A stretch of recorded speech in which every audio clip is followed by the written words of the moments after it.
Good morning, everybody, and welcome, Chief Constable, to you and your team. And also, I'd like to welcome Graham Bigger, Director General of the National Crime Agency, who joins us today to give us updates.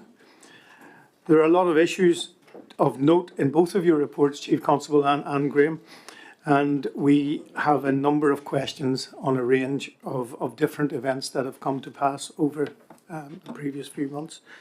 I'm going to open with my speak with the financial position, and we're going to start on a bit of good news this time.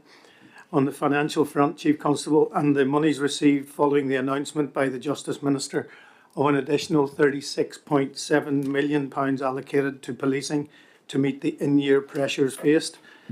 This will allow, amongst other things, for pay remits to be met. This is indeed welcome news for the many rank and file officers who we know are working hard to deliver an effective policing service to all of our communities in Northern Ireland.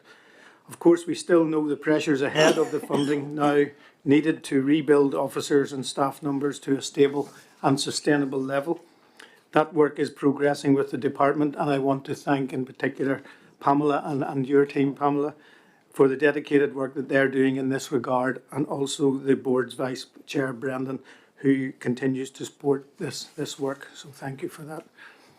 As we've said before, in seeking additional resources, the service also needs to demonstrate effective and efficient use of what it already has and how those resources are indeed used. Last week, the board members heard about ongoing work around management of the PSNI fleet, which, as you know, is both extensive and very costly, as well as a range of innovative work being progressed to transform digital and communication services available to the public and to officers and all of the PSNI staff. This is transformation work to realise financial efficiencies, as well as organisational effectiveness. Not a lot of people know about some of these services, so it is indeed important that this work is communicated so that the public know what they need to do if they require an online service. Although hopefully the one service people will not require is the ability to pay fixed penalty notices online for speeding and other offences. And I don't say that lightly, Chief Constable, given the deaths and serious injuries on our roads over the last number of weeks. And this board certainly welcomes the launch of the PSNI seasonal safety campaign, and we fully support that.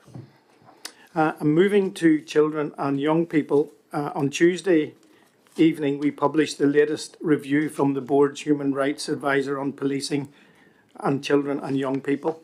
One of the most concerning aspects of the report is the reluctance to report online crime to the police. The review also highlights areas where our children and young people are vulnerable and at most risk from becoming victims of crime and criminality. And the findings show that there is work to do in engaging and educating children and young people so that they will feel more confident in reporting incidents to the PSNI. And as we know, this responsibility for this doesn't solely lie with the PSNI. There is a wider statutory services obligation in that regard. In the current financial climate, this report provides further evidence of the need to invest and maintain the presence of sufficient neighbourhood officers. I'm moving now to senior officer appointments. Finally, Chief Constable, we have now completed the competitions for both the Deputy Chief Constable and all three Assistant Chief Constable positions, and this will bring stability to the executive team. Can I extend my congratulations to all of those appointed, Bobby, who will soon take his role as Deputy Chief Constable, and Davy, Mel and Ryan, as they assume their roles as substantive Assistant Chief Constables. Can I also, on behalf of the board, record thanks to Chris Todd for all he has done over the past 12 months as temporary Deputy Chief Constable.